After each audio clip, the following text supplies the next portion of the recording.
Hello friend, नमस्कार। मैं दिनेश शर्मा। आज राहु की महादशा, राहु में चंद्र जो 18 माह चलता है, कुंभ लगन राहु की महादशा में चंद्र की अंतर्दशा। जो जातक का कुंभ लगन हो, राहु में चंद्र चल रहा हो, उनके लिए बहुत अच्छा होगा ये वीडियो। और जो ज्योतिष के विद्यार्थी हैं, ज्योतिष सीखना चाहते हैं, उन लोगों के लिए है कि हर लगन की अपनी अलग विशेषता है। हर लगन में पाराशरी के सिद्धांत अलग हो जाते हैं, ठीक है, और कुछ नई बात आ जाती है। तो चलते हैं। ये मेरा मोबाइल नंबर है। किसी सज्जन को कुंडली विश्लेषण कराना है तो ये वाला मेरा जो नंबर है 1256 आखिरी में जो ये चलायमान है, इस पे बात कर सकते हो। ब्रह्मा मुरारी त्रिपांतकारी भानु शशि भूमि सुतो बुधश्च गुरुश्च शुक्र शनि राहु केतु कुर्वन्ति सर्वे ग्रहा भव शांति भवतु, सर्वे ग्रहा शांति भवतु। तो इसमें ओम भी लगा सकते हो आप चाहे तो, ठीक है। ओम ब्रह्मा मुरारी त्रिपुरंतकारी भानु शशि भूमि सुतो बुधश्च गुरुश्च शुक्र शनि राहु केतु कुर्वन्ते सर्वेमं प्रभात। कुर्वन्ते सर्वेमं प्रभात की जगह आप ये भी कर सकते, कुर्वन्ते सर्वे ग्रहा शांति भवतु, शांति भवतु, शांति भवतु, ठीक है। ग्रह शांति बिना पैसे के, ठीक है। ऐसे सैकड़ों उपाय हमारे सनातन में ग्रह शांति के दिए हैं, ठीक है, जिसमें पैसे नहीं लगते। लेकिन आपके दिमाग में एक पिक्चर बन गई वीडियो देख देख के कि रत्न से हो जाएगा साहब, मेरे को ये टोटके कर लूँगा साहब, वो टोटके कर लूँगा साहब, क्योंकि ये उपाय और खुरापाती दिमाग है ना। हम लोग क्या सीधी सीधी बात, जैसे कि कोई चीज़ सरलता से कोई बता रहा है उसको बहुत हल्के से लेते हैं। हमारी साइकोलॉजी बन गई है, जब तक कि मैं आपको उलझाऊँ नहीं तो आप मानोगे नहीं, ठीक है। चलते आगे बढ़ते हैं। ज्योतिष का मतलब, ज्योतिष का मतलब है प्रकाश। आपको जब फंस गए हो तो आपको मैं सही मार्ग दिखा दूँ, बस, इससे ज़्यादा कुछ नहीं। मेरा आपके निजी जीवन में कोई हस्तक्षेप नहीं है, ठीक है ना। तो आप कहाँ उलझ गए हो, आपकी दशाएं खराब चल रही है, तो मैं आपको थोड़ा सा सजेस्ट कर दूँ, थोड़ा उत्साह दे दूँ, आपका उत्साह बढ़ा दूँ, जीवन जीने का मैं उत्साह का संचार कर दूँ। ये नहीं कि भयंकर कुंडली के खराब योगों को डिस्कस करके आपके दिमाग को और भ्रष्ट कर दूँ, मैं आपको भ्रमित कर दूँ, कन्फ्यूज कर दूँ, डरा दूँ और आप बिल्कुल अफवाहिज हो जाए डर के मारे। ये नहीं है। ऐसे तो सैकड़ों योग गंदे संदे हैं यार ज्योतिष में, जिनको बता के भयभीत किया जा सकता है और बड़े आसानी से ग्राहक से, ज्योतिष के कस्टमरों से पैसा लूटा जा सकता है, जो हिंदुस्तान में सहसा चलता है। और इसमें कोई कानून भी नहीं है, तो भारत सरकार की कोई रुचि भी नहीं है सब चीज़ों की लूट रोकने से। भारत सरकार को मजा आता लगता है, तो लोग धड़ल्ले से करते, डरते ही नहीं है। राहु चंद्र, ठीक है। राहु चंद्रमा में, चंद्रमा यदि उच्च का होगा तो अच्छे फल देगा। और जनरली ये नियम है लघु पाराशरी के कि जो विंशोत्तरी दशा है वो फल देगी। तो यहाँ पे राहु नहीं एक्टिवेट है, चंद्रमा एक्टिवेट है। चंद्रमा का अपना महत्व है, ठीक है। चंद्रमा वृषभ में 3 अंश का उच्च का होता है और नीच का वृश्चिक राशि में 3 अंश का। ये अंश बड़े महत्वपूर्ण है, इस पर जरूर ध्यान देना, उन्हीं पे आपको पूरे फल मिलते हैं। चंद्रमा मन है, चंद्रमा मनसो जाता, ऐसा लिखा है भैया, वेद में लिखा है। ऋग्वेद के मंडल 10 सूक्त 90 श्लोक 9811। विराट पुरुष परमात्मा के मन से चंद्रमा, नेत्रों से सूर्य, कर्ण से वायु, प्राण है, मुख से अग्नि का प्रकटीकरण हुआ। उस उपालोपनिषद में भी आया है, चंद्रमा मनसो जातश्चो सूर्य अजायतः, ठीक है। गीता में भी कहते हैं भगवान, नक्षत्रों में मैं चंद्रमा हूँ। इसका मतलब चंद्रमा का महत्व है। उत्तर भारत में तो चंद्र कुंडली देखी जाती है, ठीक है। और हम दक्षिण भारत में जाएंगे तो नवमांश के बिना काम नहीं चलता, तो चंद्र कुंडली भी जरूरी है, नवमांश भी जरूरी है। ऋषि पाराशर कहते हैं, पूर्णे चंद्रे फलम पूर्ण प्रीत्या शुभ अवम। आपका चंद्रमा पूर्ण चंद्रमा होना चाहिए, उसी शर्त पे पूर्ण फल, अन्यथा न्यून फल मिलेगा। पीड़ित चंद्रमा मानसिक आघात देता है, ठीक है। देखो जनरली क्या होता है, शुक्ल दशमी से कृष्ण पक्ष की पंचमी तक पूर्ण बलि। चंद्रमा कब बलि होता है? शुक्ल पक्ष की दशमी से कृष्ण पक्ष की पंचमी तक पूर्ण बलि, अदरवाइज कमजोर मान लो, ठीक है। और मध्यम बलि कब होगा? शुक्ल पक्ष की प्रतिपदा से शुक्ल दशमी तक मध्यम बलि। वो खराब कब होगा? आगे कृष्ण पक्ष की षष्ठी से अमावस्या की तक निर्बली होगा। यदि आपका जन्म कृष्ण पक्ष की षष्ठी में हुआ है तो वो अमावस्या कृष्ण पक्ष तक का काफ़ी कमज़ोर माना जाता है। मेरा भी चंद्रमा काफ़ी कमज़ोर है यार, मेरा कृष्ण षष्ठी का जन्म है, लेकिन ज़िंदगी तो जी रहा हूँ ना यार। भगवान ने जैसा भी दिया ज़िंदगी जीना है। देखो आपका चंद्रमा मृत्यु भाग विषघटी में ना हो, उसकी जांच बुद्धिमान ज्योतिष से करा लो, ठीक है। चंद्रमा की स्थिति आपका चंद्रमा केमद्रुम आदि योग ना बनाता हो, ठीक है, यदि चंद्रमा आपका केमद्रुम बनाता भी हो तो चंद्रमा की दशा लगनी चाहिए, और चंद्रमा की दशा ही नहीं लगी तो फिर कोई बल्ले बल्ले यार, कोई फर्क नहीं पड़ता केमद्रुम योग से। ऐसे हमने ढेर सारी कुंडली देख ली है। राहु और चंद्रमा का आपस में बैर है, ये छठे, आठवें, 12वें भाव में काफी तकलीफ दे होते हैं। पंचम भाव में भी, पंचम भाव भी क्या है, बुद्धि है, बुद्धि भ्रष्ट हो जाती है यार। देखो राहु की बड़ी विशेषता, अर्धकायम महावीरियम चंद्र आदित्य विमर्दनम सिंह गर्भ संभूतम तम राहु प्रणम्याम्यम। मैं आधे शरीर वाले महाबलशाली चंद्र आदित्य को पीड़ित करने वाले सिंहिका के पुत्र राहु को प्रणाम करता हूँ। राहु का सिर भर है भैया, धड़ नहीं है, धड़ केतु मान लो, ठीक है।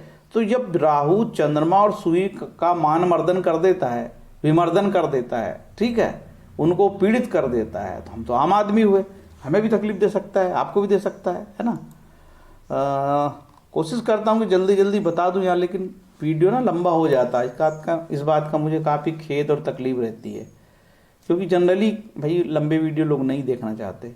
केंद्र आदि शुभ और त्रिकादि शुभ स्थानों के अधिपत्य में ग्रहों में जो शुभ पावत है, इसमें यह कहा है कि जनरली तीसरे, छठे, 8वें, 12वें भाव में ग्रह अच्छे फल नहीं देते, ठीक है। सीधे सीधे मोटा मोटा जानो। राहु के बारे में मैंने बहुत सारे वीडियो बनाए, आप मेरे चैनल में जाके देख सकते हो। राहु और मानसिक रोग, राहु और शैतानी दिमाग, पंचम राहु चंद्र, अष्टम राहु चंद्र मानसिक परेशानी को बढ़ाते हैं। राहु ये साइकेट्रिक प्रॉब्लम देता है, डिसीज देता है, डिल्यूशन, इल्यूजन, हेल्यूसिनेशन, ठीक है। अब हेल्यूसिनेशन क्या होता है यार, मेरे को किसी ने कुछ कर दिया, मेरे रूप में कोई घुसा है, ऐसा भ्रम राहु पैदा करता है, ठीक है। तो ये जो डिल्यूशन, इल्यूजन, हेल्यूसिनेशन, इसको जाके आप फेसबुक, गूगल में सर्च करो, ठीक है, तो आपको अच्छे वीडियो मिलेंगे इसके, ठीक है। ये मनोविज्ञान भी भैया, और हमारे भारत में कह देते हैं कि भैया प्रेत लग गया यार, यहाँ तो प्रेत ही दिखता है इस देश में, किसी को कुछ दिखता ही नहीं है।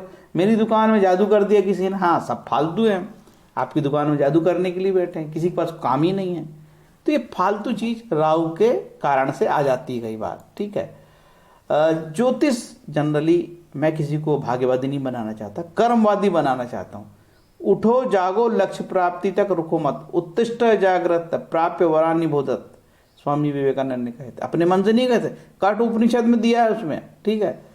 गीता में भी एक श्लोक है कि भैया कर्म के बिना शरीर निर्वाह नहीं होता, शरीर यात्रा जरूरी है, ठीक है। और ये कर्म की गति बड़ी गहन है, गीता में लिखा है 4:17 में, कर्म की गति बहुत गहन है, मतलब प्रारब्ध को जानना बहुत कठिन है। ये पूरी ज्योतिष कर्म पुनर्जन्म के सिद्धांत पर है, और पूर्व जन्म के कर्मों की सजाई हमें इस जन्म में मिलती है, ये कहती है। इसीलिए हमको अपने गीता कहती है कि भैया तुम काम करते चलो, फल मिलेगा, फल की चिंता ना करो।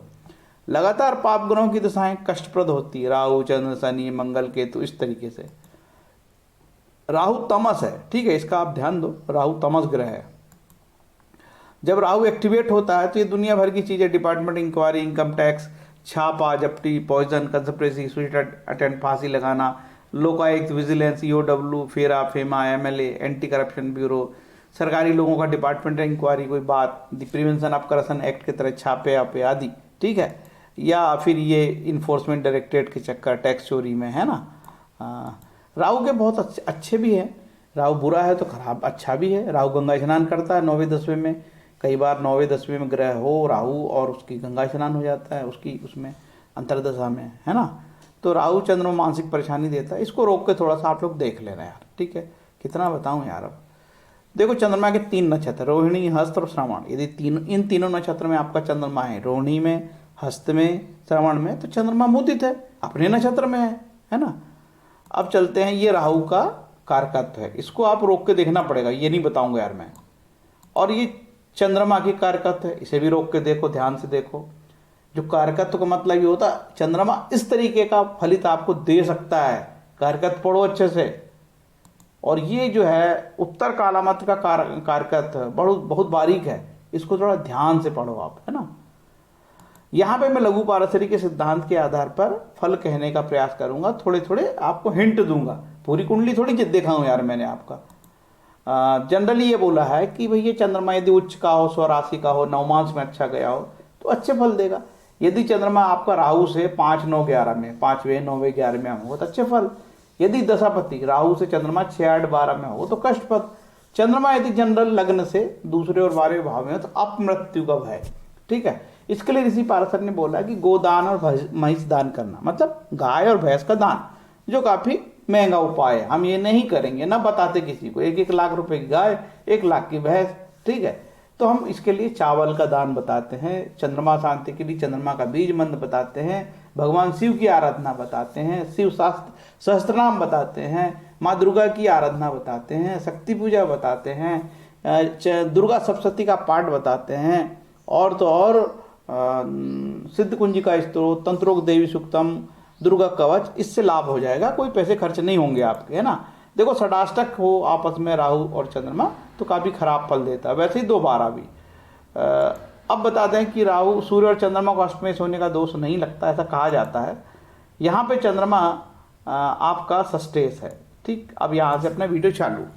देखो लग्नेश शनि है, शनि लग्नेश है, और एक भाव शनि का कैसा है, 12वां। तो शनि को कोई भी दोष नहीं लगता, तो लग्नेश होने से शनि यहाँ पे शुभ है, ठीक है।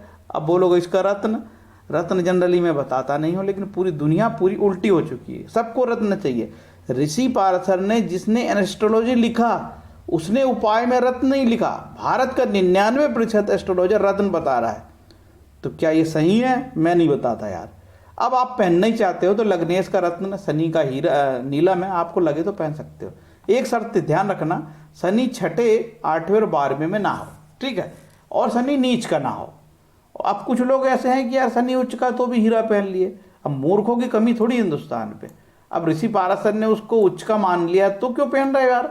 लेकिन एक लालची मन है कि और लाभ हो जाएगा मेरे को, और यही लालची मन बहुत तकलीफ देता है लोगों को, क्योंकि बच्चे जैसी मानसिकता, मैं और डबल पहन लूँ, ज़्यादा रत्ती का पहन लूँ, क्योंकि दिमाग में कीड़ा और गोबर तो भरा ही हुआ है ना, भर दिए लोगों ना, वीडियो बना बना के गोबर रोज भरते हैं लोगों को, तो लोग भी वो गोबर दिमाग के हो गए हैं। अब देखो यहाँ पे गुरु कैसा है, गुरु इस कुंडली में द्वादशेश है, धनेश है, और गुरु का एक भाग उपचय है। तो ऋषि पाराशर उपचय होने के कारण इसको पापी मानता है, और धनेश होने के कारण ये न्यूट्रल भी हो गया है और मारक भी है। तो हम कहेंगे गुरु बहुत अच्छा नहीं है, लेकिन समय आने पर गुरु की दशा आपको लाभ देगी, क्योंकि लाभेश भी है और धनेश भी है। तो लाभ होने से, लाभेश होने से शारीरिक कष्ट भी होते हैं ऐसी दशा में। तो गुरु के रत्न जिसको पहनना चाहे तो पहन सकता है, उसमें कोई ज़्यादा समस्या नहीं है, ठीक है। गुरु का रत्न पुखराज होता है, ठीक है। पुखराज भारत में 10 रुपये से लेके लाख रुपए तक मिलता है। तीर्थों में जाओ तो 10 रुपये का भी पुखराज मिलता है, पीला पित्तली चिपटी टाइप की रहती है, उसको लेके लोग पहनते हैं, मन हल्का करते हैं। करो भैया, हमारा क्या जा रहा है। ओम नमः शिवाय का सरल जप कर लो, गुरु खराब है तो गुरु का दान दे दो, ठीक है, ठीक हो जाएगा गुरु नीच का भी। अब मंगल को देखते हैं, मंगल इस कुंडली में कैसा है। मंगल इस कुंडली में एक तो केंद्र 2 स्थान का स्वामी है, एक तो तीसरा होके बहुत खराब है, क्योंकि उपचय खराब होता है, ठीक है, पापी, और 10वें होके शुभ, केंद्र का दोष भी नहीं लगेगा। तो भले ही यहाँ उपचय हो, लेकिन इसकी शुभता के कारण मंगल कुछ संतुलित हो गया, खराब नहीं कहेंगे। मंगल की दशा लाभदायी हो सकती है, ठीक है, बशर्ते कि मंगल कहाँ बैठा है, किसके साथ बैठा है, कितनी डिग्री का है, उच्च का है, नीच का, ये सब चीजें कंसीडर करता है ज्योतिषी, देखता है। आगे चलते हैं। तो मंगल का जो रत्न है आप चाहो तो पहन सकते हो, ठीक है। क्या होता है इसका, मूंगा, ठीक। बस देखना कि नीच का ना हो। मंगल कहीं यहाँ नीच का हो तो भी रत्न धारण कर लेते हैं लोग, अब मंगल यहाँ उच्च का हो गया तो भी रत्न धारण कर लेते हैं। मूढ़मती को क्या समझाएंगे यार, पूरी ज्योतिष की ऐसी की तैसी कर दी है लोगों ने अपने लाभ के लिए। अब चलते शुक्र को देखते हैं। शुक्र केंद्र का स्वामी, केंद्र का दोष लगता भी है शुक्र को, और शुक्र यहाँ पे 9वें सो के अति शुक्र, लेकिन कुंभ लग्न की कुंडली में बाधक भाव का बाधकेश भी है शुक्र। यदि ये मांदी से कनेक्ट करेगा तो बाधकेश होगा। देख याद रहे, मांदी से कनेक्शन होना चाहिए शुक्र का, तो ही बाधकेश, अदरवाइज नहीं होगा, ऐसा जातक परिजात कहती है। मैं कोई भी बात अपने मन से फेकोलॉजी नहीं बोलूँगा, ठीक है। रत्नों के बारे में भी मैं साक्ष्य के सहित बात करूँगा। शास्त्र ने, प्रश्न मार्ग ने मना किया है नीच के ग्रहों के रत्न के बारे में, ठीक है, या अनिष्ट स्थान पे बैठे ग्रहों के बारे में, इसलिए मना करता हूँ। ऋषि पाराशर ने तो बोला ही नहीं है रत्न पहनना, ठीक है, लेकिन उल्टी दुनिया। तो शुक्र कैसा है, शुक्र यहाँ पे अच्छा मानो इसको, सबसे शुभ ग्रह। इसका रत्न आप क्या बोलते हैं, हीरा, आपको पहनना चाहो पहन लो। वही इसका ध्यान रखना कि ये नीच का ना हो। कहाँ नीच का होगा, यहाँ नीच का हो गया। अब नीच के ग्रह के रत्न पहना रहे भाई लोग, मालूम है, अपने लाभ के लिए। और यहाँ छठे में बैठा हो, यहाँ हो, तो रत्नों से बचो, ठीक है। अब बुध की बात करते हैं। बुध इस कुंडली में पंचमेश होके अति शुभ है, लेकिन अष्टमेश होके अति खराब है। तो कैसे फल देगा? मिश्रित फल देगा। देखो भाई, हमारी एक टांग कीचड़ में है और एक टांग सही जगह में है, तो जो टांग हमारी कीचड़ में है उसमें तो कीचड़ लगेगा ना। उसी तरीके से ये अष्टमेश के खराब फल देगा और इसके अच्छे फल देगा बुध। अब सवाल ये है कि पहले किसके फल देगा? तो पहली राशि ये है, तो ये संतान भाव के फल देगा, बुद्धि भाव के फल देगा, ठीक है। दूसरी भाव बाधक भाव है, तो बाधक के फल देगा, तकलीफ देगा। अब देखते हैं कि मंगल कैसा कुंडली में उस आधार पे होता है। तो मंगल का जो रत्न पहनने से बचो, पन्ना सही, हाँ पन्ना, क्योंकि ये अष्टमेश है ना, अष्टमेश का रत्न तो धारण ही नहीं करना चाहिए। अब मैंने सब बता दिया आपको। अब सूर्य के बारे में बता दूं, हाँ चंद्रमा के बारे में बता दूं। आपकी राहु में चंद्रमा चल रहा है, देखो चंद्रमा इस कुंडली में षष्ठेश है, षष्ठेश को बिल्कुल शुभ नहीं माना गया है। और सूर्य मार्केश है इस कुंडली में, उसको भी शुभ नहीं माना गया है, ठीक है। तो जो है आप इस कुंडली में चंद्रमा का रत्न धारण ना करें, क्योंकि ये बहुत खराब है, ठीक। अब सूर्य का भी रत्न धारण करें, क्योंकि ये मारक है, ठीक। इसका ध्यान आप लोग रखो। अब आपकी कुंडली में चंद्रमा कहाँ बैठा, अब मैं षडाष्टक बता देता हूँ। अब आपकी कुंडली में मान के चलो राहु कहाँ है यार, यहाँ पे ये राहु है, ठीक है। मैं पहले षडाष्टक बताता हूँ। षडाष्टक मतलब इनकी पोजीशन आपस में 6-8 नहीं होनी चाहिए, ये 6-8, ये 6-8। कैसे मानेंगे षडाष्टक? जैसे राहु कहीं पे भी हो, इस तरीके से गिनना, 1 2 3 4 5 6 और ये 7, ये 7 आ गया। ये 6 में षडाष्टक, ये 8 में षडाष्टक। यहाँ से 6 होगा, राहु से छठा, और ये राहु से 8वां। ये पोजीशन कहीं पे भी बन सकती है, यहाँ से भी बन सकती है, यहाँ से भी बन सकती है। यहाँ राहु हो तो इस तरीके से षडाष्टक, ये षडाष्टक हो सकता है कि यहाँ चंद्रमा हो आपका, और आपका ये यही षडाष्टक पोजीशन बन गई, ये षडाष्टक, ठीक है। ये षडाष्टक बन गई, 1 2 3 4 5, ये षडाष्टक बन गई, 1 2 3 4 5 6, ठीक। और कहीं यहाँ हो तो ये 7 और ये 8, ये षडाष्टक, ठीक। देखो यहाँ चंद्रमा नीच का होता है भैया। अब ये चंद्रमा यदि नीच का होगा तो ये उपचय है, और 10वें को भी उपचय माना जाता है। उपचय का प्लैनेट कई बार नीच का, कई बार षष्ठेश, षष्ठेश और अष्टमेश, द्वादशेश यदि नीच के होते हैं तो कई बार योग भी बनाता है। लिखा है ऋषि पारसर ने, यदि 5वें, 6ठे, 7वें, 8वें का प्लैनेट नीच का हो और लगने से लगन को देखता हो, ये लगने से यहाँ से लगन को देखे, तो भैया जातक राजा होगा, ऐसा भी लिखा है, ठीक है। तो कई सारे योग हैं, देखते देखते याद आ गए तो ठीक है, नहीं तो नमस्ते। अब ये चंद्रमा मैंने षडाष्टक बता दिया, खराब फल देता है। देखो चंद्रमा 2-12 में भी खराब फल देता है। जैसे कहीं पे भी ऐसा आपस में आगे पीछे हो, कहीं पे भी ऐसा आगे पीछे हो, तो ये 2-12 कहलाएगा, ये भी खराब फल देता है कहीं पे भी, ठीक है। अब हम देखते हैं कि हमको तो पता नहीं कि आपका राहु कहाँ है, हमको ये भी नहीं पता कि आपका चंद्रमा कहाँ है, ठीक है। लेकिन भैया ये यदि आपस में ये पंचम स्थान पे हों तो ये खराब फल देने की स्थिति में है, ठीक है। और शास्त्रों ने बहुत बुरा बोला है यार। देखो शास्त्रों का बताएंगे ना तो वो लोगों को फिर बहुत डर लगता है, इसलिए हम कम बताते हैं भैया। देखो लिखा है एक जगह ऋषि पारसर ने, पंचम राहु को भी अनफॉर्चुनेट माना है, ठीक है। यदि किसी का ऐसा योग बनना चाहिए, यदि किसी का नवमेश नीच का है, ये नवमेश या नीच का हो गया, और चंद्रमा पंचम में हो तो जातक दुर्भाग्यशाली होगा, ठीक है। तो बड़ा नेगेटिव होता है उसके साथ। मैंने देखा है पंचम राहु वालों को बहुत तकलीफ होते देखा है, भले भाग्य नीच का ना हो। हमारा एक जातक है, उसकी कुंडली में इस तरीके से योग हमको कहीं समझ में आते हैं, तकलीफ होती है उसको, ठीक है। अब हमने नहीं जाने आपका राहु कहाँ है यार, हम देखते हैं आपका चंद्रमा कहाँ है। सिंपल, चंद्रमा यदि लग्न में बैठा होगा तो अपने से 8वां बैठा है। अब ये लग्न का चंद्रमा जातक बचपन से ही बीमार हो सकता है, हेल्थ के इश्यू आ सकते हैं, ठीक है। जातक संघर्षशाली होगा, संघर्ष करेगा। कैसे फल देगा इसको? राहु चंद्रमा की चल रही है और यदि षष्ठेश यहाँ लग्न में बैठ जाए तो उसके हेल्थ के इश्यू आ जाएंगे, वो लड़ाई झगड़े, कोर्ट कचहरी, ऋणग्रस्ता, सबकी ओर तो इशारा है, ठीक है। बचपन से तो बीमार रहेगा ही रहेगा। अब चंद्रमा यहाँ है किसी का, ठीक है। देखो इसको बोलते बाल अरिष्ट होना। ऐसे लोगों के साथ पानी में डूबने की घटना हो जाती है। चंद्रमा 8वां है, पानी में डूबने की घटना हो जाती है, या जल भीति होती है, उसको वाटर का फोबिया, पानी से डर लगता है, ठीक है।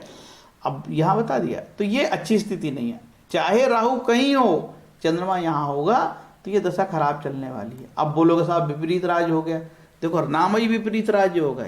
ऐसे योग कोई फायदे नहीं देते हैं, विपरीत और राजयोग।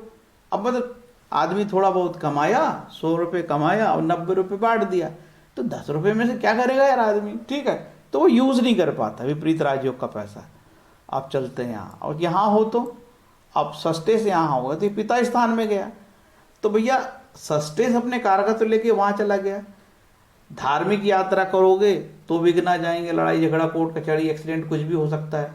पिता को कष्ट हो सकता है, पिता बीमार हो सकते हैं, ठीक है, पिता से रिलेटेड कुछ हो सकता है। आपकी लंबी यात्रा के दौरान व्यवधान आ सकते हैं। लीगल मामले में कुछ नेगेटिविटी हो सकती है, आपकी कोई लीगल कॉन्ट्रैक्ट में कमी हो जाए, तकलीफ हो सकती है, कोर्ट कचहरी हो सकता है। पिता के मामले में कोर्ट कचहरी हो सकती है, पिता को कोर्ट कचहरी हो सकती है, पिता बीमार हो सकते हैं, पिता से कोर्ट कचहरी हो सकती है आपकी। कई बार बाप बेटे लड़ लेते हैं, ऐसी भी आती है कुंडली। बाप बोलता है कि मैं एक पैसा नहीं दूंगा बेटा तेरे को, और लड़का बोलता है बेटा तेरे को बताता हूँ, सब अधिकार है मेरा, ये लो, ठीक। अब यहाँ चंद्रमा नीच का होगा, मैंने बताया उपचय का मालिक, इसको भी उपचय मानते, उपचय में जाए तो ये राजयोगकारी हो जाता है। कभी कभी अचानक अच्छे रिजल्ट देने लगता है। सभी एस्ट्रोलॉजर कहते हैं कि सब खराब फल देगा, लेकिन अच्छे फल देने लगता है, ठीक है। अब मुझे नहीं पता यार ये शनि के साथ कौन बैठा है, कौन देखता है, कौन कौन ग्रह है, तो भैया मेरे को गाली मत देना बाद में यार, मेरी जितनी क्षमता बता रहा हूँ, ठीक है। अब यहाँ पे बैठा यार, ये भी अच्छे फल देगा। एक तो शत्रु राशि में बैठा है, ठीक है, लेकिन अच्छे फल देगा। क्यों? उपचय का मालिक उपचय में गया है, अच्छे फल देगा, टेंशन मत लो। लेकिन अच्छे के साथ हेल्थ के इशू देगा, कोई बड़ों से अनबन हो जाएगी, जो आपके सीनियर है जिनको रिस्पेक्ट करते हैं उनसे अनबन हो जाएगी, बड़े भाई का कोई नुकसान हो जाएगा, चाचा वाचा से कोई बात हो जाएगी, कान में कोई प्रॉब्लम हो जाएगी, दांत में कोई प्रॉब्लम हो जाएगी, ठीक है। कान भी है ये। अब यहाँ गया तो भले देखो, गया तो वो अपने से विपरीत राजयोग बनाता, ये भी विपरीत राजयोग है, लेकिन अपने घर को देखता है, तो जिसका छठवा भाव मजबूत हो जाता है, ऐसे लोग बीमार होते हैं तो जल्दी सुधर जाते हैं, शत्रुओं से निपट लेते हैं। और तो और क्या बता रहा था, भूल गया यार, और क्या बताऊं। चंद्रमा मजबूत होता है तो उसकी कोर्ट कचहरी में विजय हो जाती है, ठीक है। तो ये जनरली उतना बुरा नहीं है यार, ठीक है। लेकिन फिर भी अब ये तो ये 12वां स्थान है, कोर्ट है, जेल है, हॉस्पिटल है, एब्रॉड है। भाई एब्रॉड के सिम्टम्स है, एब्रॉड चले जाए, उसके इस समय वो एब्रॉड जाने की बात हो और वहाँ उसको कोई घाटा हो जाए, क्योंकि देख तो वो छठे भाव को रहा है, रोग ऋण बीमारी है ना, ठीक है।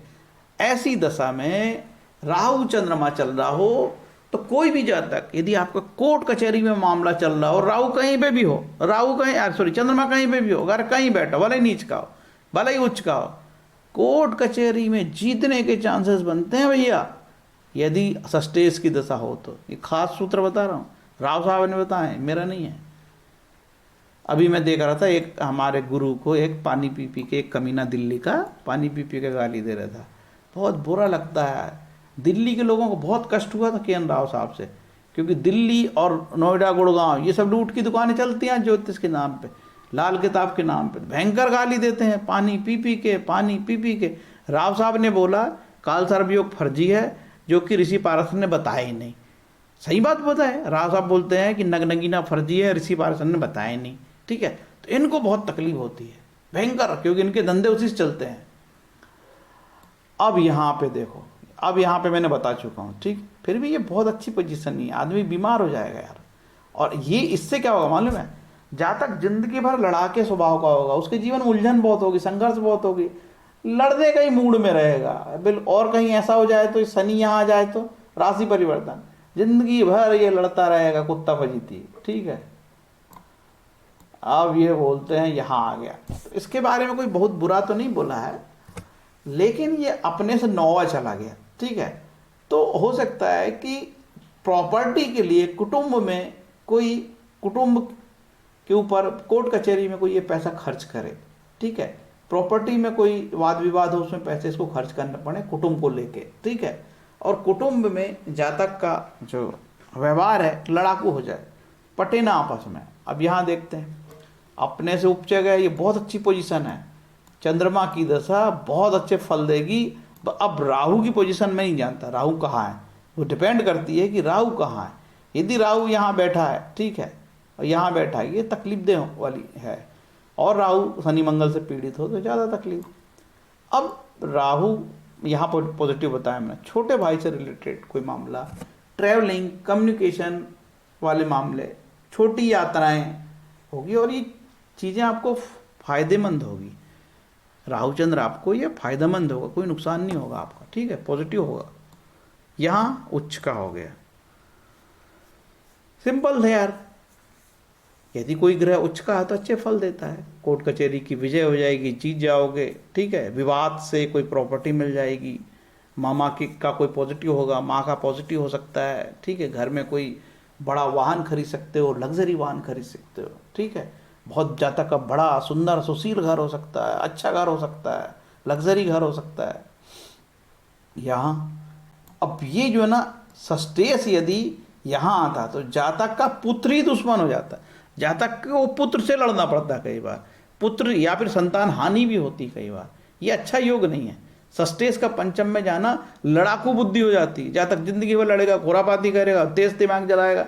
देखो तेज दिमाग वाले को कोई पसंद नहीं करता है, बोलने वाले को कोई पसंद नहीं करता है, ठीक है। यहाँ तो लोगों को चमचे चाहिए, चमचे, जी सर, जी sir, sir sir sir sir. तो हमारा मूल स्वभाव चमचे वाला है। हाँ यार, हाँ सर, आज बहुत अच्छी शर्ट पहन के आए हो। अबे शर्ट को चाटेगा क्या?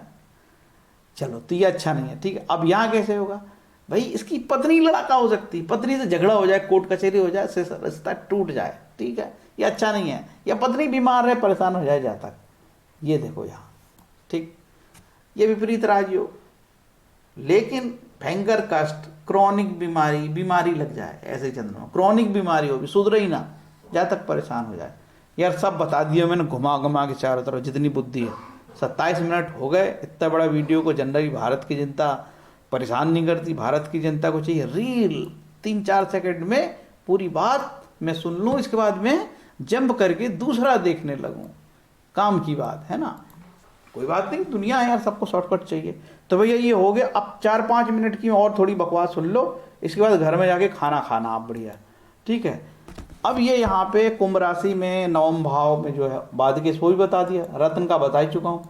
देखो यार उपाय के बारे में बता दूँ, प्रारब्ध है अटल, इसका एक वीडियो बनाया हूँ मैंने, अभी 700-800 लोग देखे और खूब देख रहे हैं इसको, ठीक है।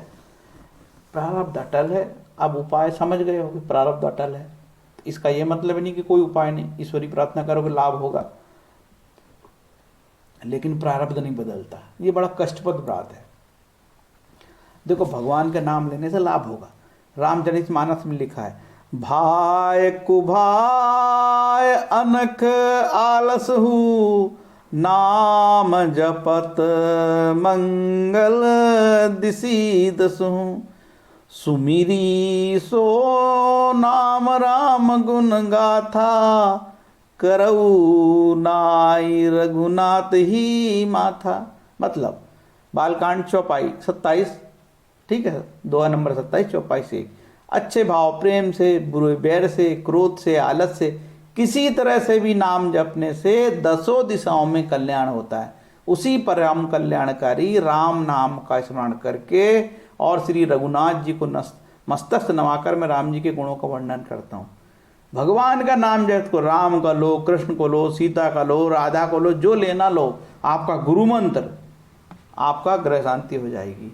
देखो इसके बाद क्या बोला, अभी मैंने बताया कि प्रारब्ध अटल है, वही बात का ही प्रॉमिस कर रही है रामचरितमानस, महाभारत भी प्रॉमिस करती है। वीडियो मैंने इसका मैंने एक वीडियो बनाया हूँ, प्रारब्ध अटल है, आप लोग देखना यार, बड़ा जोरदार वीडियो है। भूपति भावी मिटे ही नहीं, होनहार नहीं मिटता, जो होना होगा यार, समझ गए, ज़्यादा टेंशन पालने का नहीं साले को। अब ये जो शंकराचार्य ने हजारों साल पहले एक चरपट पंजिका स्त्रोत लिखा था, जिसमें 31 श्लोक है। भज गोविंदम भज गोविंदम भज गोविंदम मूढ़मते, संप्राप्ते सन्निहिति काले नाही नाही रक्षति ड्रकुंज कर्णे। मतलब हे मूढ़मती, मूर्ख मानव, गोविंद को भजो, गोविंद को भजो, गोविंद को ही भजो। जब मृत्यु की निर्धारित घड़ी आ जाएगी तब व्याकरण के नियम रटना तुम्हारी रक्षा नहीं करेगा। भैया भगवान का नाम लो, ये पीएचडी, मैंने ये किताब लिख दिया, मैंने रामचरितमानस पर टीका लिख दिया, किताब में निशान लगा के रख दिया, और जी और वो दुनिया भर का गीता प्रेस ने छापा यार, ठीक है, वो सब काम नहीं आ रहा है। भगवान के नाम भजो, ऐसा कहता है। फिर बोलता है पुनरपि जननम पुनरपि मरणम पुनरपि जननी जठरे सैनम इस संसारे बहु दुस्तारे कृपया पाही मुरारे। भगवान मुरारी, भगवान कृष्ण को मुरारी क्यों बोलते हैं? मुरार नाम के राक्षस को भगवान कृष्ण ने मारा, इसलिए मुरारी बोलते हैं, ठीक है। बोला है कि भैया देखो, बार बार जन्म से बचना है, माँ के गर्भ में जाने से बचना है, तो भगवान का नाम लो, ठीक है। अब आप जब बृहन्नारणी पुराण पढ़ते हो तो उसमें आता है हरिर नाम हरिर नाम हरिर नाम केवलम कली ना, हरिर नाम केवल करे नास्ते हो नास्ते हो गति अन्यथा, ठीक है। कलयुग में इसके अलावा कोई विकल्प नहीं है। हरि का नाम लो, हरि का नाम कलो, हरे नाम, फिर आगे हरे कृष्ण कृष्ण कृष्ण हरे हरे, हरे राम राम राम हरे, कोई भी मंत्र रटो, ठीक है। ये तो काम की बात बता दिया। जनरली चंद्रमा के लिए सोमवार का व्रत या चावल का दान देना। अब मैंने पहले बताया था, ऋषि पार्षद ने बोले कि साहब गाय का दान दो, भैंस का, 1-1 लाख रुपए की आती, चिकल्लस मत पड़ो यार, समझे ना। और ये राजाओं के लिए लिखी एस्ट्रोलॉजी थी, राजाओं के लिए, आम आदमी के लिए नहीं। अब तो दरवाजे सबके लिए खुल गए हैं, तो दान भी वैसे ही लिखे हैं भैया। सावधान, चावल का दान दो, गरीब आदमी हो तो शिव की आराधना करो, माँ दुर्गा की आराधना करो, ग्रह शांति होगी, ठीक है। मंत्र है ओम सोमाय नमः। किसी को बीज मंत्र पाने की इच्छा है, जपने की इच्छा है, ओम श्राम श्रीम श्रोम स चंद्रमसे नमः। एक और बीज मंत्र है ओम ऐम क्लीम सोमाय नमः। इसके बाद एक जो नवग्रह वाला मंत्र है दधि संतुसारावम क्षीणोदार संभम नमामि सदनि सोपम संभम मुकुट भूषणम, इसी को जप लो, ग्रह शांति होगी बिना पैसे के, ठीक है।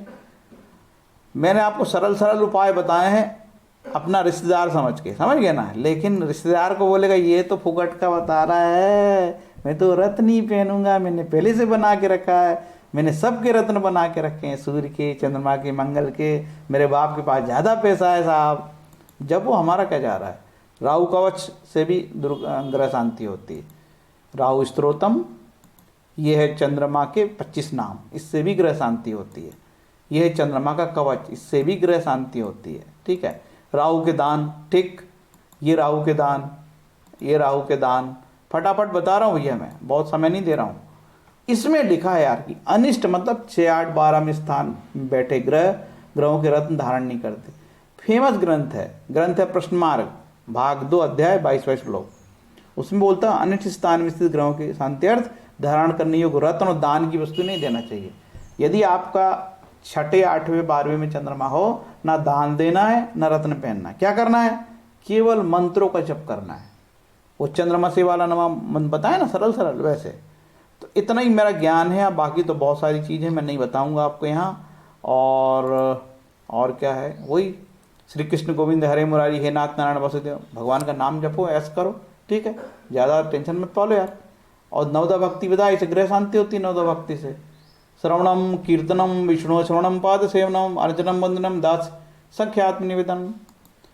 नारद भक्ति सूत्र में बोला भगवान नारद ने कि जो भगवान की भक्ति करता है उसके सारे ऋण, जितने भी ऋण मार्केट में बताए जाते हैं ना, अलग अलग प्रकार के जोशी अलग अलग प्रकार के ऋण बता के आपको दिमाग पागल करेगा, आपसे धन लूटने का प्रयास करेगा। उसको उस पंडित को ये नारद भक्ति सूत्र का ये श्लोक न रटा देना कि शुद्ध भक्ति से भी ग्रह शांति होगी। वो दिनेश शर्मा बता रहा था। तो आप जब जैसे बताओगे तो मेरे को भी माँ बहन की गाली देगा। ऐसे लोग मैंने देखा है, साधु पंडित जो गालियां भी देते हैं, मालूम है, उनके धंधे पे चोट आई वो गालियां देने लगते हैं। धंधेबाज लोग बैठे हैं चारों तरफ मेरे भाई। मेरे भक्त का कभी विनाश नहीं होता, भगवान कृष्ण कहते हैं यार। भगवान बोलते हैं कृष्णम वंदे जगत गुरु, कृष्ण की शरण में चले जाओ यार, ठीक है। मामेकम शरणम वज्र, सब धर्मों को छोड़ के, मतलब सब लफड़े छोड़ के मेरे शरण में आ जा, ऐसे भगवान बोलते हैं। और फिर भगवान कहते हैं कि मैं तेरा उद्धार कर दूंगा, ठीक है। आखिरी में भगवान कहते हैं कि योगक्षेम वहन करूंगा, मैं तेरा सब कर दूंगा। हमारे शास्त्रों में, सनातन में अनेक स्तव है, कवच है, इनके माध्यम से भी ग्रह शांति होती है। हनुमान चालीसा कोई पढ़ता है जिंदगी भर से, कोई राम रक्षा स्त्रोत पढ़ता है, कोई विष्णु सहस्त्र नाम पढ़ता है। मेरा तो अकाट्य विश्वास है विष्णु सहस्त्र नाम में। आप लोग भी इसको अपनाओ और आनंद से अपना सुख भोगो। 34 मिनट का वीडियो है और इसमें कहीं पैसे की बात नहीं हुई है, ठीक है। और ना मैं किसी को बोलता कि शेयर करना मत करना, शेयर कमेंट करना मत करना, कुछ नहीं मत करना। मैंने जो बताया उसको मानना, ना कमेंट करना, ना शेयर करना, ना लाइक करना, ना कुछ लफड़ा मत करना। मैंने जो बताया है उसका पालन करो। और हरे नाम हरे नाम हरे नाम, केवल भगवान हरि का नाम लोगे तो ग्रह शांति हो जाएगी। पैसे बिल्कुल नहीं लगना है, ठीक है। यदि आपके पास ज़्यादा पैसे हो गए हैं तो गरीबों को भोजन करवा दो, ज़्यादा ही हो गए हैं आपके पास, नहीं तो भारत सरकार को दे दो, प्रधानमंत्री राहत कोष में, ठीक है। कुछ लोगों के काम आ जाएगा धन। इतना बोल के मैं अपना जो है वाणी को विराम देता हूँ। मेरी वाणी से किसी को तकलीफ हुई हो, मेरी वाणी में कहीं हिंसा हो तो उसके लिए मैं क्षमा करता हूँ। मैंने लाखों लोगों के पक्ष में एक दो लोगों के लिए बुरा बोला है, बुरा नहीं बोला, मैंने सिद्धांत की बात करी। लेकिन लुटेरों को ही बुरा लग जाता है आजकल। फिर वो बोलते हैं कि साहब हमारा पेट है, तो पेट है तो मैं क्या करूं यार, तेरा पेट है तो लूटने के लिए पेट है क्या तेरा? तो इस तरीके के तर्क देते हैं लोग, लूटपाट और पेट है।